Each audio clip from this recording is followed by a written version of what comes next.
Pernahkah anda terbangun di tengah malam, merenung siling dan merasakan satu beban yang sangat berat di dada?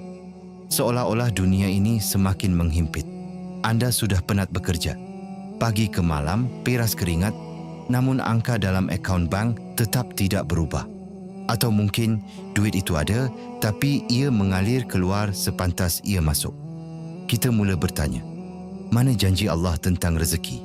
Adakah aku sudah dilupakan? Sahabat, jika hari ini pintu rezekimu terasa sempit, jangan terus menyalahkan takdir. Berhenti sejenak.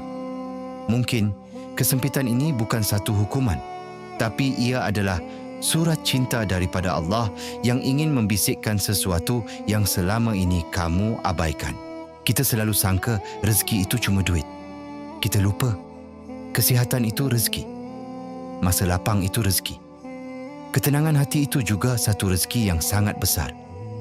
Allah berpesan dalam surah Ibrahim, jika kamu bersyukur, pasti aku akan tambah nikmatku. Persoalannya, adakah kita sudah bersyukur dengan yang sedikit sebelum kita sibuk meminta yang banyak? Kadangkala Allah sempitkan rezeki luaran sebab Dia nak luaskan rezeki dalaman kita.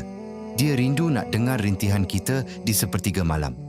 Selama ini, mungkin kita terlalu bergantung pada usaha sendiri sampai kita lupa Al-Razzaq itu adalah Allah. Bukan bos kita, bukan bisnes kita. Tengoklah burung di langit. Mereka keluar pagi dalam keadaan lapar, tapi balik petang dengan perut yang kenyang. Mereka tak ada simpanan dalam bank, mereka cuma terbang dengan rasa tawakal. Rezeki kita dah tertulis sejak sebelum kita lahir lagi. Ia takkan pernah tertukar dan takkan salah alamat. Kalau itu milik kamu, ia akan sampai walau kamu lemah. Kalau bukan milik kamu, ia takkan datang walau kamu sekuat manapun mengejarnya. Jadi lepaskan ketakutan itu.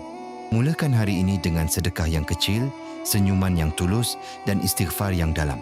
Kerana istighfar itulah kunci yang akan membuka pintu rezeki yang selama ini tersumbat oleh dosa-dosa kita.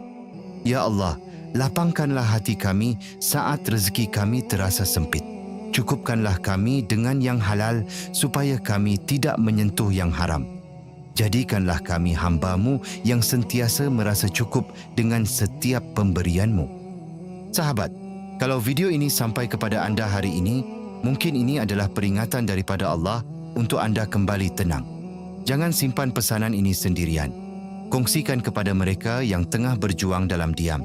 Semoga ia menjadi pahala jariah untuk kita semua. Terima kasih kerana menonton. Wassalamualaikum.